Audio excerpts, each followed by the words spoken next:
There we go.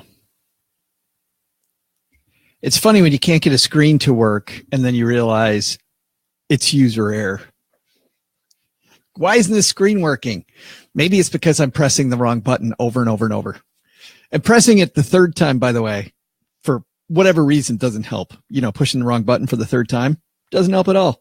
Strange how that works.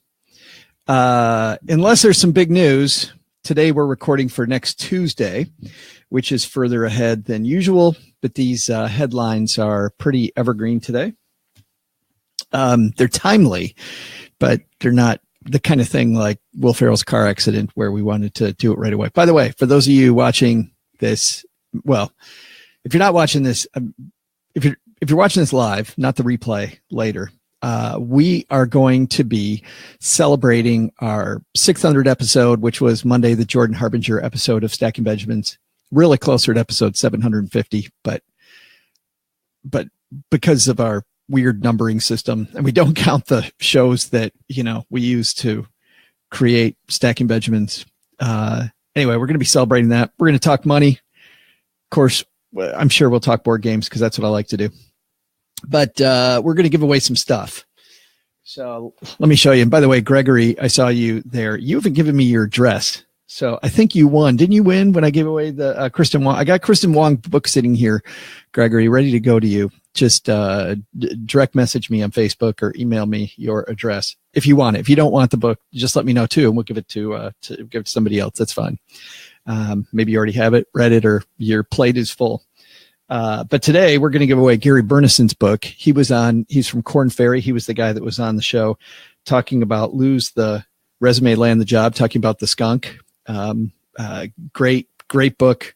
I got this obviously to prep for the show, and I am probably not going to need. I update my resume all the time, but I don't think that I'm going to. I don't think I'm going to need it. Yeah, Gregory, just email me, Joe at Stacking Benjamins, or direct message me on Facebook, either one. And then a book that I read.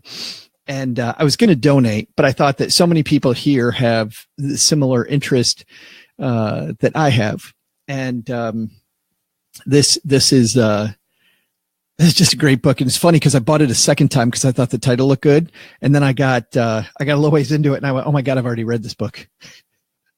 How bad is it when you see a book and you like it, and then you read it again? And it's called Setting the Table. Danny Meyer. If you know New York restaurants, you know who Danny Meyer is.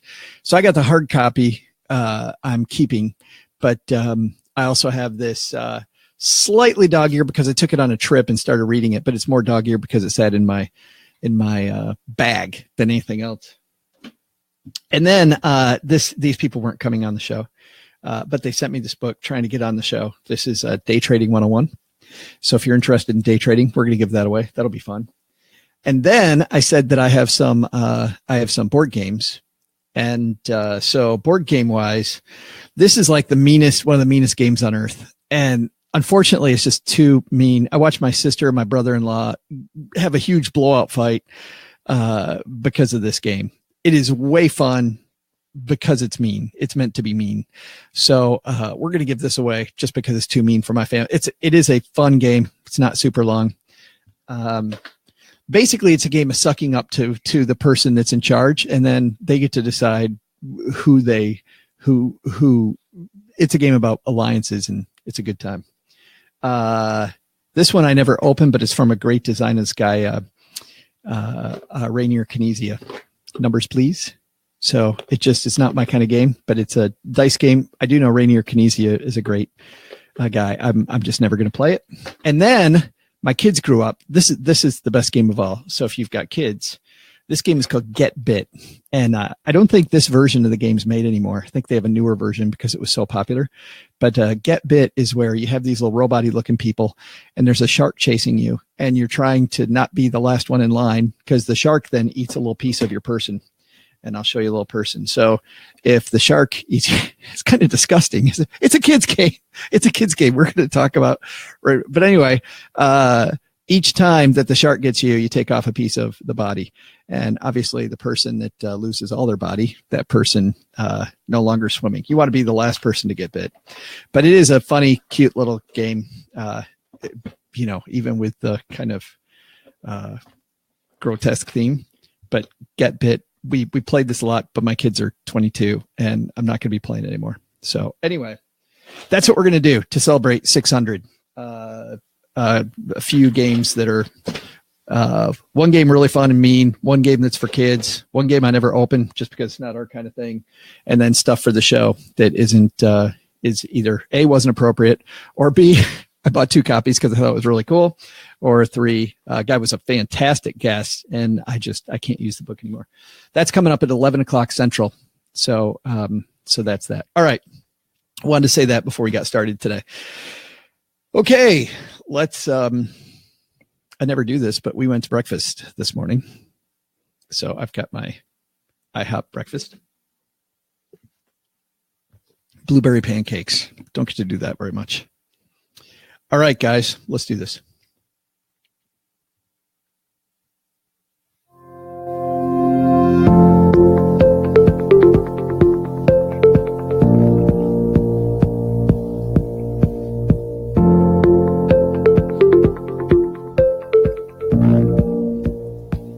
Live from my mom's half finished basement. It is the Money in the Morning podcast. I'm Joe Saul-Sehy, Average Joe Money on Twitter, and some big headlines today. You know that fiduciary rule we've been talking about? Maybe not. Maybe it's your first time on Money in the Morning. Well, there's this thing called a fiduciary rule. Department of Labor passed one. Federal government, the big boys in charge said, don't really like it. So they kind of took the teeth out of that one. Well, now the Securities and Exchange Commission just unveiled some of the rules of theirs. We're going to talk about what they think a fiduciary rule should look like. And then second, Amazon, talking about revealing, it's a big revealing day. Amazon also revealed how many Prime subscribers they have. What do those two things separately have to do with your money? And how in the heck are we going to put these two together to make a big idea out of it? That's the fun of Money in the Morning, and that's coming up today. You know, to mix it up today, before we get started, I usually at this point talk about our newsletter, The Stacker, but today I'm going to talk about our shirts because we don't make any money on our shirts. We just have a lot of fun with our shirts. We have this fantastic shirt designer, Brad Lark, who is with Flying Pork Productions. If you go to stackingbenjamins.com/shirts, you'll see all of his crazy designs that kind of fit the Stacking Benjamins and now Money in the Morning universe. Right now I'm wearing one of them today. All the shirt says is Texarkana, and then in little tiny letters it says home to a pretty good podcast about money. I love the fact that I can wear that around town and nobody knows it's a podcast shirt. So if you're like us, but you're kind of ashamed of us and just want to wear a Texarkana shirt, well, there it is. stackingbenjamins.com/shirts.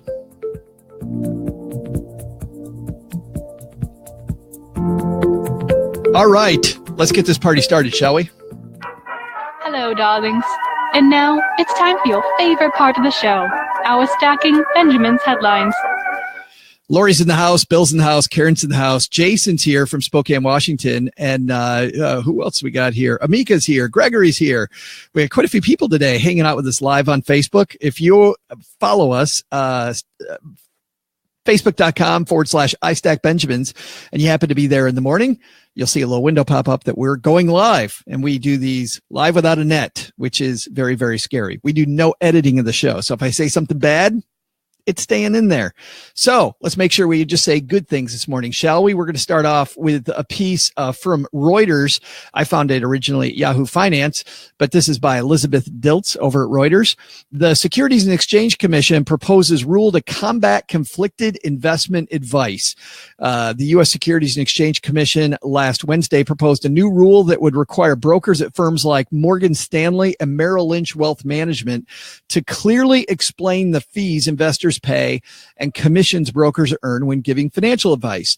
The 1,000-page regulation best interest would require brokerages to put that information along with any conflicts of interest and questions clients should ask in a 4-page disclosure document that brokers would be required to give investors.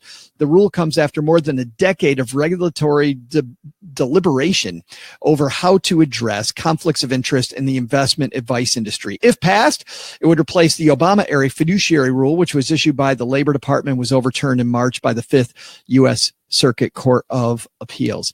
The SEC Chairman Jay Clayton said the rule, quote, reflects our efforts to fill the gaps between the investor expectations and legal requirements, thereby increasing investor protection and the quality of advice while preserving access and choice, recognizing that it's driven by what's available and how much it costs.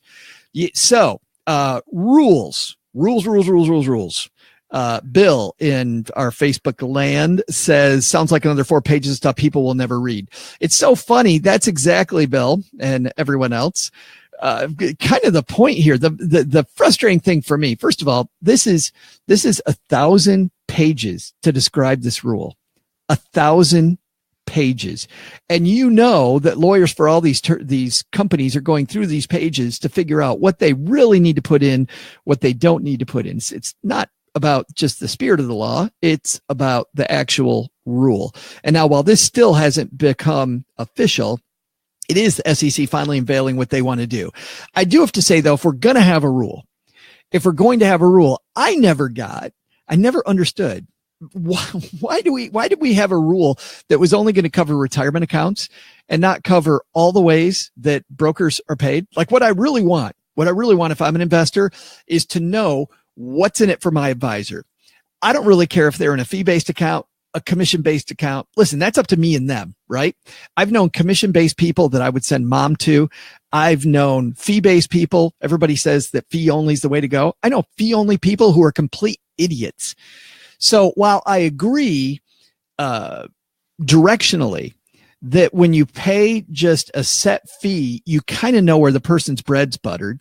And you also know that they'll get paid more over time if they continue to be on your side and on your team. I like that. It's not the only criteria.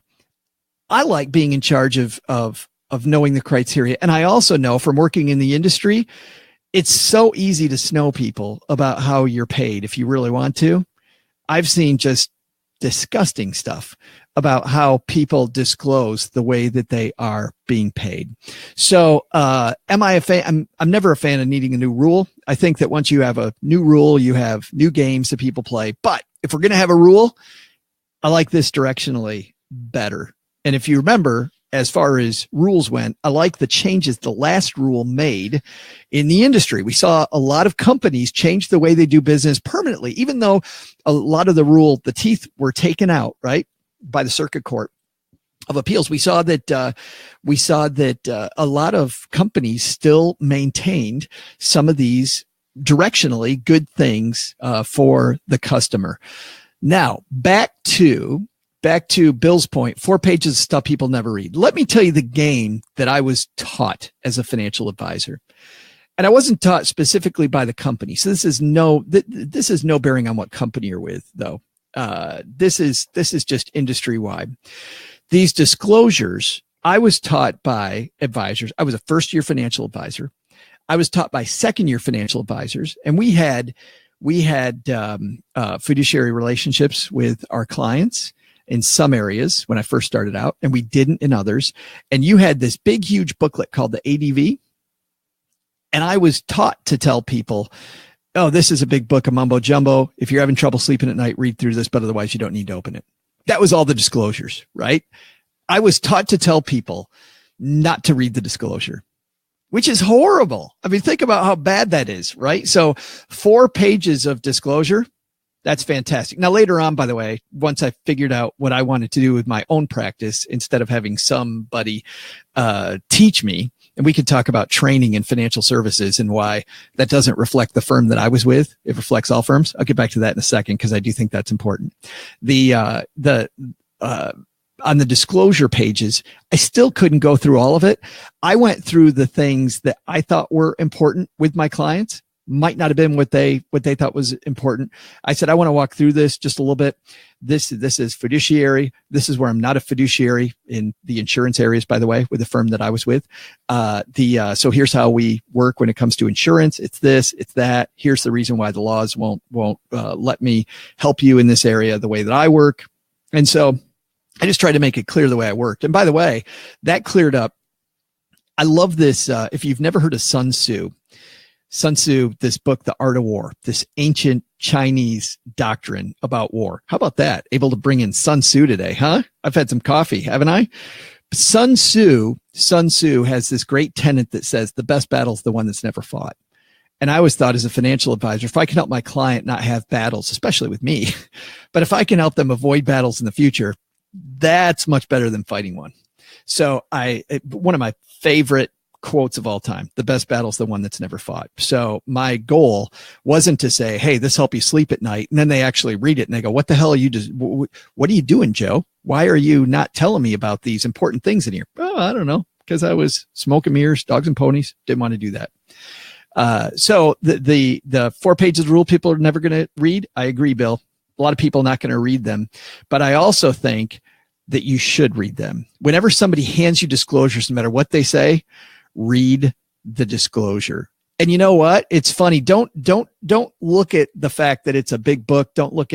Just take the thing you're reading, try to understand it and move on. I do that whenever I read a contract.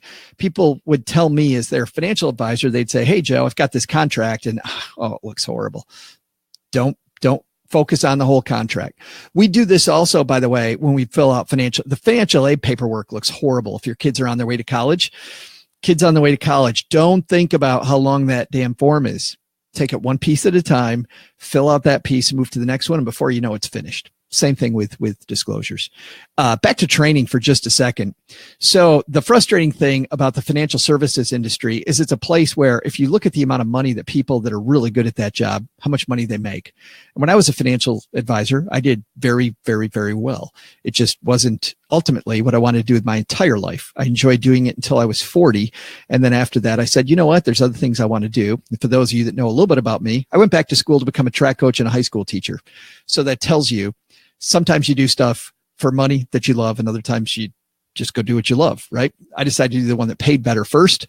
And by the way, I got bored. Not that you care about what happened with my career, but I got bored then in school becoming a teacher and decided teaching people about money and using my media training stuff, far more fun for me. But when it comes to training in financial services, and I'll apologize if this is your job, this is my opinion. The only reason somebody goes into training in financial services is generally because they're not that great. Because if you're that great, there's way too much money being good at that job. So some people love training, and I did have a few trainers that were good at it, but the vast majority of people that taught me how to be a financial advisor, I figured out fairly early in my career, it was better to learn from people that were good at the job and just take them to lunch and try to glean as much as I could from these very busy, very successful people instead of the people that the firm hired to train me. Because those people either had to become a trainer or they were going to be out of the industry. And often that happened anyway. People became a trainer and that didn't work either. And then they were washed out of the industry like a lot of people do in financial services. All right. Long first headline, wasn't that? Going to say a big hello again to our friends on Facebook. Our friend Roger Whitney, the retirement answer man, said they don't have a rule. They have guidelines. Talking about the SEC, right, Roger? And just unveiled, or is he talking about the CFP board? Because Gregory says the CFP board changed their certification requirement to include being a fiduciary. I think at least that's what it sounded like on a different podcast. Gregory cheating on us, listening to a different podcast. What's that all about? We'll address that some other day. Bill says, I completely agree with reading, especially the fine print. Devil's always in the fine print, man. Read the fine print. And at the very least, it's a good discussion.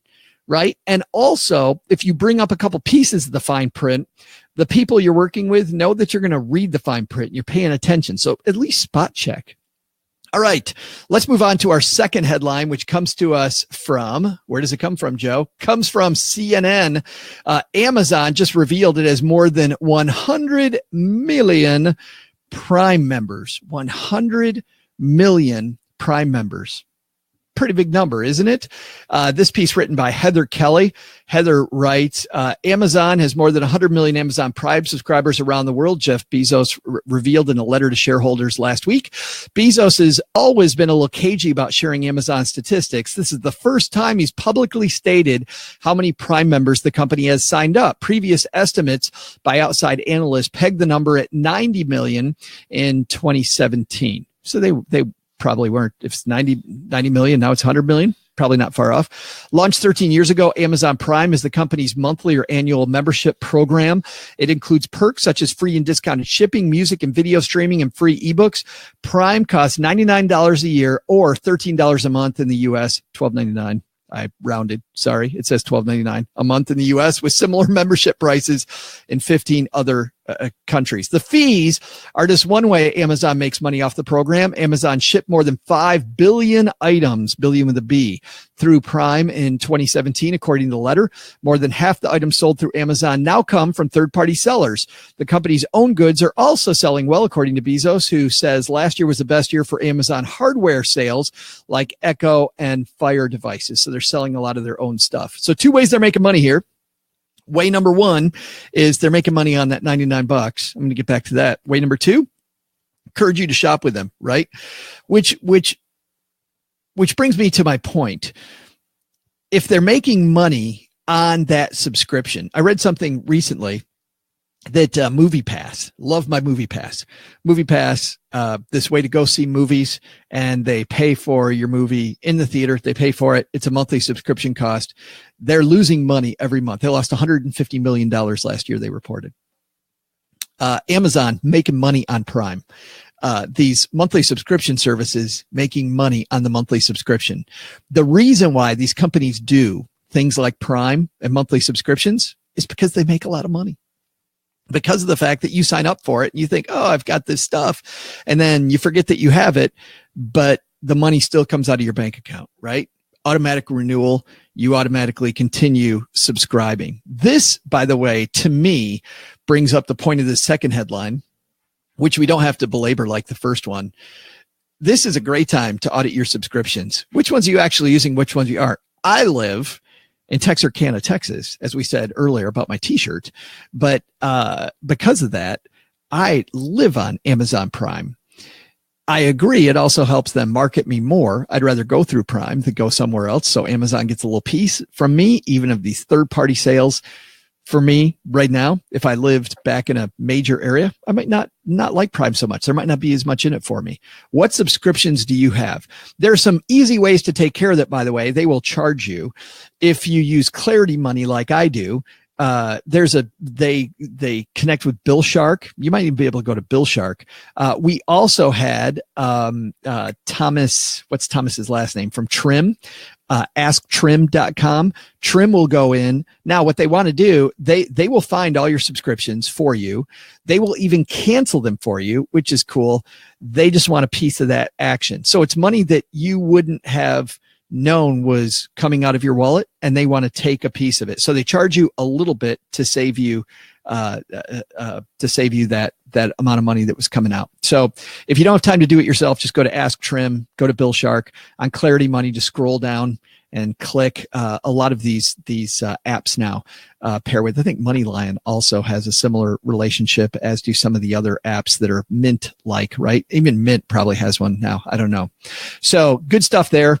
That's our second headline, and the big takeaway: subscription audit time. Which do you use and which don't you use? All right. In a second, we're going to get way up on the high wire, and we're going to take this first headline about the SEC, and we're going to take this second headline about Amazon, and we're going to try to fuse those two together into a big takeaway. How are we going to do that?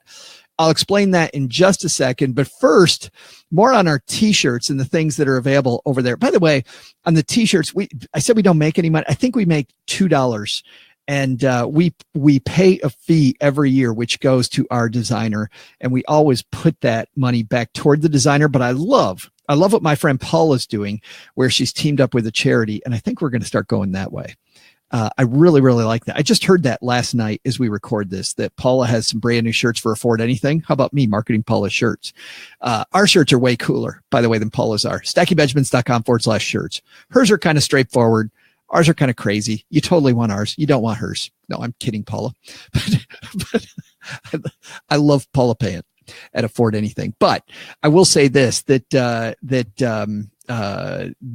wasn't even on my radar and is a great idea. But if you want cool designs, Ben Franklin Aviators, you want the greatest money show on earth t-shirt. How about the one that looks like a gym class shirt? Stacking Benjamin's Financial Ed. That's a cool one.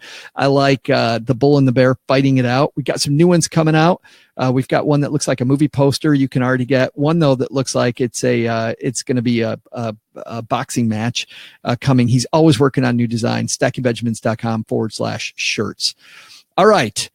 How are we going to fuse these two together, guys? Well, here's what we've got. We've got our first one, which is the SEC proposing a rule for 4 pages, a 4-page disclosure of how your advisor gets paid, right? That's number one. Number two is Amazon revealing Prime. And the big takeaway is this.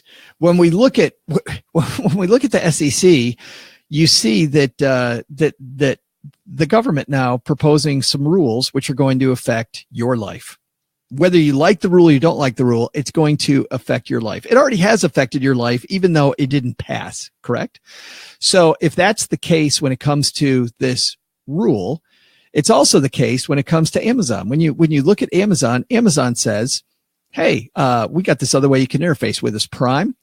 So you have these companies and you have the government taking control. And the big takeaway is always this when it comes to your financial life. A lot of times I would see people say, you know what? I'm not going to make a decision on that area. I'm going to wait. Realize when you decide to wait, waiting is still a decision, right? I think people sometimes mistakenly think if I don't make a decision on this, I can just sit and everything will remain the same. No, things don't remain the same. Amazon's going to move. The government's going to move. Life is going to go on and people are going to make decisions. They're going to change things that will affect your life. You need to be the same way with your finances. You need to take control. And I love this. And this was a great lesson from Jack Welch at General Electric. Another great quote I like Sun Tzu. I love Jack Welch saying, face reality the way it is, not the way you hope it was or the way you wish it would be, right? Face the reality, take control, or somebody else is going to.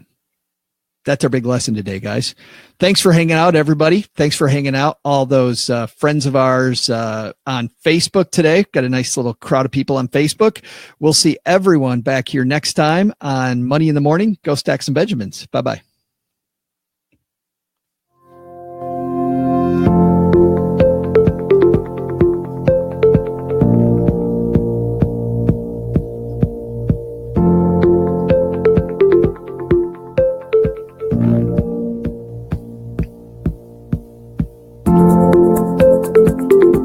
Money in the Morning is created by Joe Saul-Sehy and is brought to our channels by our producer and engineer, Richie Rutter-Reese. Stacking Benjamins and Money in the Morning are for entertainment purposes. Before making moves, consult with your financial advisor. Looking for training sessions? Kathleen Selimans has a great suite of Stacking Benjamins tools, so head on over to learn.stackingbenjamins.com. Hoping to chat with us on the web? Say hello to Shannon Cowan, our social media guru and community manager in our Facebook group. She can be found at stackingbenjamins.com/basement. From the basement, I'm Joe's mom's neighbor, Doug. See you tomorrow.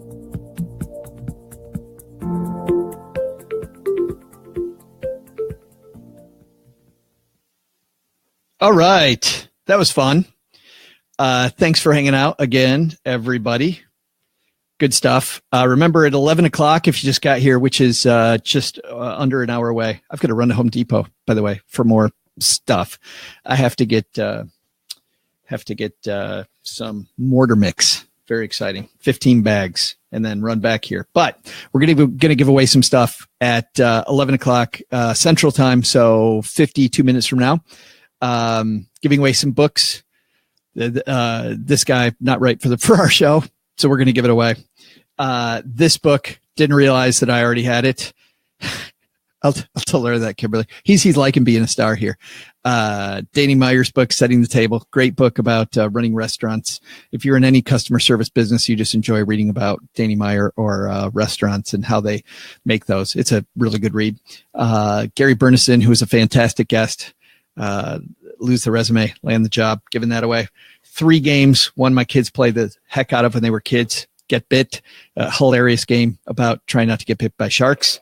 And then one of the best living game designers, a guy named Rainier Knizia, has this game, Numbers Please. I've never opened it, but if it's a Knizia game, it's going to be quick and easy. And then one of the meanest games I know, it's too mean for my family. Watch my sister and my brother-in-law have a monster fight because of this game, but it was also pretty fun. From where I said it was fun, for them it wasn't that fun.